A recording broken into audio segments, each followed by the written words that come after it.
વાર્તાઓ જે નિર્દોષ મનોરંજનનું કામ કરતી, પણ અફસોસ અત્યારે આવી વાર્તાઓ આપણે ભૂલતા જઈએ છીએ. પણ એક સમય હતો કે જ્યારે આવી વાર્તાઓ જ નિર્દોષ મનોરંજનની સાથે સાથે સંસ્કાર ચિંતનનું પણ કામ કરતી.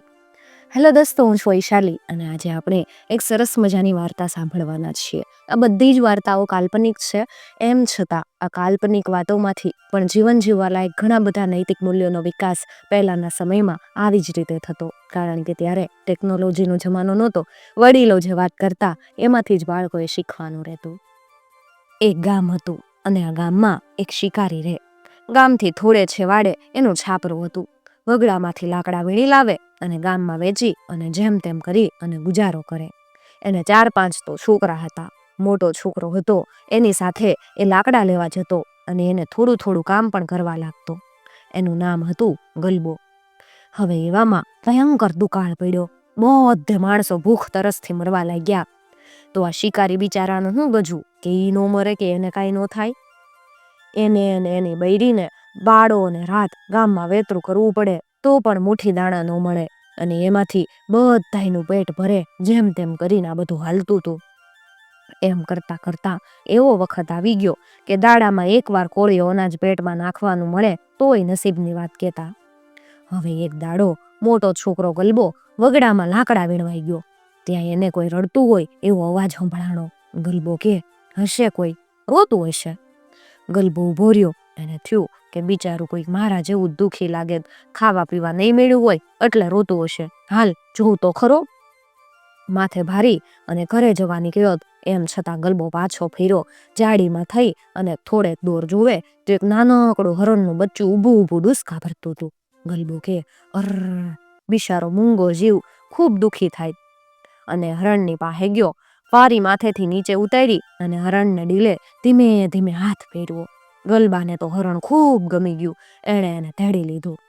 માથે ભારી ચડાવી અને હરણને એક હાથે કેડે તેડી લઈ અને ગલબો ઘરે આવ્યો. શિકારી કે ગલબા, આને લાવ્યો તો ખરો, પણ આને ખવડાવી શું? બિચારું ભૂખે મરી જાહે. શિકારીની પત્ની શિકારણ કે આટલાને પેટ ભરવાના સાસા પડે ત્યાં આને ક્યાં લઈ આવ્યો? ગલબો કે બિચારું ઊભું ઊભું રોતું તું હશે, આપણે તે એક ખૂણે પડી રહે. શિકારી કે રાખો ત્યારે. શિકારણ કે હા ત્યારે રાખો. હરણને એક ખૂણે મૂકી દીધું. એમ કરતા કરતા થોડાક દિવસ વીતી ગયા. બધા ખાય અને હારે હરણને ખવડાવે. ગલબોને એના બાપા ગાવના ચક્કર ખાય અને એના માટે ઘાસ ને પાંદડા લઈ આવે. થોડા દાડામાં ઘરમાં સૌને હરણ ગમી ગયું. દુકાળ તો વધતો જ ગયો. વરસાદ તો ન જ આવ્યો. એકેય ટક ખાવાનું ન મળતું અને મળતું એ પણ ઓછું થયું. એકાંતરે દિવસના કડાકા થવા લાગ્યા. હવે શિકારણ કે આપણે હરણને વેચી દઈએ, ઠીક પૈસા આવશે, પૈસાનું ખાવાનું લાવશું, મહિનો તો નીકળી જાહે. ગલબાની આંખમાં આંસુ ભરાઈ આવ્યા. હરણને વેચી દેવાની એની હા ન કહેવાય. પણ શિકારી કે ના, એવું ન બને. આપણાથી હરણને વેચી ન દેવાય. આપણે ભલે શિકારી ગયા પણ એ તો વગડામાંથી હાથ લાગ્યું. કોઈ કાંઈ એને કમાઈને નથી આપણે લાવ્યા. કોઈનું પાળેલું હોય તો માટે આપણાથી એ ન વેચાય. હરણને વેચવાની વાત બંધ રહી. 1-2 મહિના વીતી ગયા પણ વરસાદ તો તોય ન આવ્યો. હવે તો 2-3 દિવસના હામટા કડાકા થવા લાગ્યા. એવામાં એક શેઠ તૈયાર થઈને જાતા જાતા એણે હરણને જોયું. એને ગમી ગયું. કેવું રૂપાળું મજાનું હરણ હતું. મારે ઘેર લઈ જાવ તો બચ્ચો અને બચ્ચી બે ખુશ ખુશ થઈને રમશે. શેઠ તો આવ્યા ઝૂંપડીમાં. શેઠ કે આવા દુકાળમાં તમે આ હરણને શું કરશો? વેચી દો ને. શિકારી કે તમે શું આપશો? શેઠ કે તમે કયો ઈ આપું. આખો દુકાળ હાલે એટલા દાણા આપું. હું એને મારા ઘરે લઈ જઈ અને રાખીશ. મારું બચ્ચો અને મારી બચ્ચી એની હારે રમશે ને મજા કરશે. શિકારી કે ભલે ત્યારે લઈ જાવ. ગલબો હરણને ઉચકીને લઈ આવ્યો. એને છેલ્લી વારનું ભેટી લઈ અને શેઠના પગ આગળ મૂકી દીધું. દોડ દોડ દોડ દોડ. આ હું? હરણની આંખોમાંથી પાણીની ધારા વહી ગઈ. ઊભું તો નિહાહા નાખે. ગલબાથી ન રહેવાયું. ઈ બહાર વયો ગયો. શિકારણથી ન જોવાયું. એણે આંખો બંધ કરી દીધી. શિકારી ઊભો થઈ ગયો. એણે હરણને પાસે ખેંચી લીધું અને બગલમાં ભીડી દીધું. શેઠ કે એમ કેમ? શિકારી કે અમારે નથી વેચવું. શેઠ કે તો ખાહો હું ને ખવડાવશો હું? શિકારી કે શિકારણ કોઈ કાંઈ બોલ્યું નહીં. શેઠ ઉઠીને ઊભો થયો. જાતા જાતા કહેતોય ગયો ભૂખે મરવા કરતાં હરણને વેચી દો, આમ તો તમે મરી જાહો ને હરણને મારી નાખશો. બહુ વાલું હશે તે આમ ભૂખે મરવા માટે? શિકારણ કે હરણ તો મને પેટના દીકરા જેટલું વાલું છે. શિકારી કે પેટના છોકરા વેચીને કાંઈ પેટ ભરાતા હશે? અમારે તો એ નથી વેચવું. અને શેઠ ત્યાંથી હાલ્યો ગયો. આમ ને આમ ભૂખે ને દુખે દાડા જાય. એવામાં એક સાંજે ખૂબ પવન વાવા માંડ્યો. રાત પડી અને તોફાન તો ચાલુ ને ચાલુ.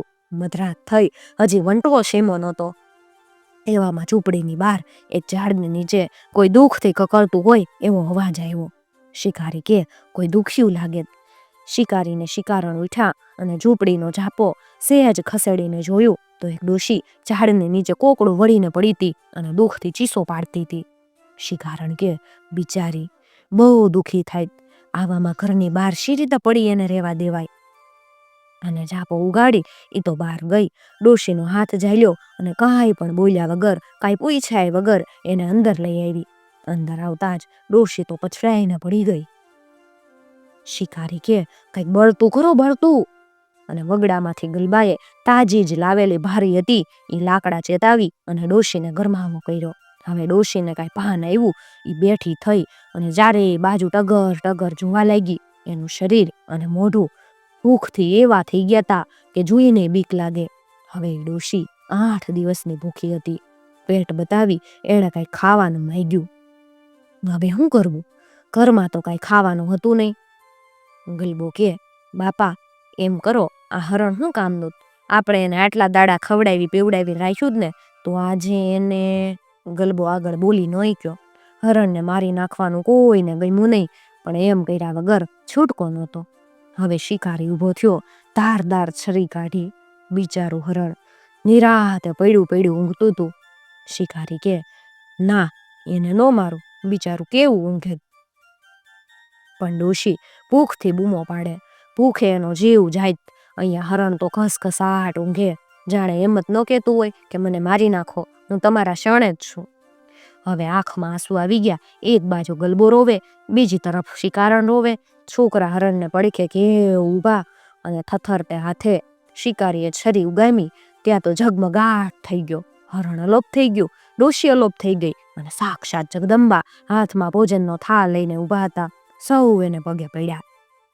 જગદંબાએ આશીર્વાદ આપીને કીધું, બોલો શું જોઈએ?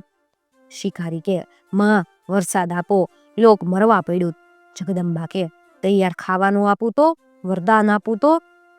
શિકારણ કે ના માં ના, તમે વરસાદ આપો, ધાન અમે ઉગાડી લેવું.